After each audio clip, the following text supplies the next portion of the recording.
ಭೂಮಿಯು ತನ್ನ ಕಕ್ಷೆಯಲ್ಲಿ ತಿರುಗುತ್ತಾ ಸೂರ್ಯನನ್ನು ಸುತ್ತುತ್ತಿರುತ್ತದೆ.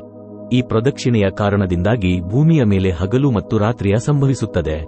ಈ ಚಲನೆಯಿಂದ ಹಗಲು ಮತ್ತು ರಾತ್ರಿಯ ನಡುವೆ ಸಮಯದ ವ್ಯತ್ಯಾಸ ಇರುತ್ತದೆ. ಇದರಿಂದ ಭೂಮಿ ಮೇಲೆ ಋತುಗಳು ಬದಲಾಗುತ್ತಿರುತ್ತವೆ.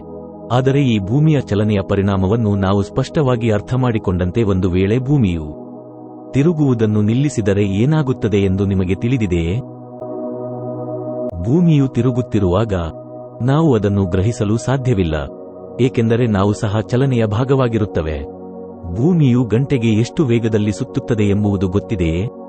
ಇದಕ್ಕೆ ಉತ್ತಮ ಉದಾಹರಣೆ ಎಂದರೆ ನ್ಯೂಟನ್ನ ಮೊದಲ ಚಲನೆಯ ನಿಯಮ.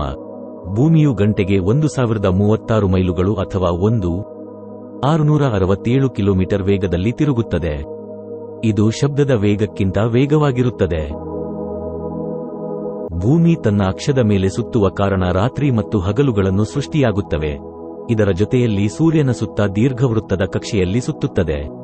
ಭೂಮಿಯ ಸ್ಪಿನ್ ಅಕ್ಷವು ಅದರ ಕಕ್ಷೆಯ ಸಮತಲಕ್ಕೆ ಸಂಬಂಧಿಸಿದಂತೆ ಬಾಗಿರುತ್ತದೆ.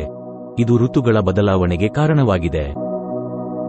ಸೂರ್ಯನ ಕಡೆಗೆ ಭೂಮಿ ಇರೋ ಭಾಗವನ್ನು ಬೇಸಿಗೆ, ಸೂರ್ಯನಿಂದ ಮರೆಯಾದ ಭಾಗವನ್ನು ಚಳಿಗಾಲ ಎಂದು ಕರೆಯಲಾಗುತ್ತದೆ.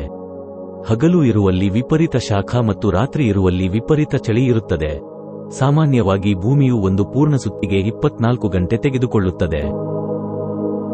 2020ರ ಬಳಿಕ ಈ ಸಮಯವು 0.5 ಸೆಕೆಂಡ್ನಷ್ಟು ಕಡಿಮೆಯಾಗಿದೆ.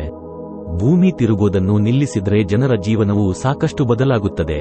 ಆಗ ಅರ್ಧದಷ್ಟು ಜನರು 6 ತಿಂಗಳು ಕತ್ತಲೆಯಲ್ಲಿ ಕಳೆಯುತ್ತಾರೆ. ಇದು ಎಲ್ಲಾ ರೀತಿಯ ಜೀವನ ಶೈಲಿಯನ್ನು ಬದಲಾಯಿಸಬಹುದು. ಸಸ್ಯಗಳ ಸ್ವರೂಪ ಬದಲಾಗುತ್ತದೆ. ಇನ್ನೊಂದೆಡೆ ಬಿಸಿಲಿನ ತಾಪಕ್ಕೆ ಜನ ಕಂಗಲಾಗುತ್ತಾರೆ. ಭೂಮಿ ತನ್ನ ಸುತ್ತ ತಿರುಗುವಿಕೆಯ ವೇಗವು ನಿರ್ದಿಷ್ಟವಾಗಿ ಭೂಮಿಯ ಮೇಲೆ ಕಾಂತೀಯ ಕ್ಷೇತ್ರವನ್ನು ರಚಿಸಲು ಸಹಾಯ ಮಾಡುತ್ತದೆ. ಆ ತಿರುಗುವಿಕೆಯ ವೇಗವು ನಿಧಾನಗೊಂಡರೆ ಯಾವುದೇ ಕಾಂತೀಯ ಕ್ಷೇತ್ರವು ಉತ್ಪತ್ತಿಯಾಗುವುದಿಲ್ಲ. ಇದು ಭೂಮಿಯ ಮೇಲೆ ಅನೇಕ ವಿಷಯಗಳನ್ನು ಬದಲಾಯಿಸುತ್ತದೆ.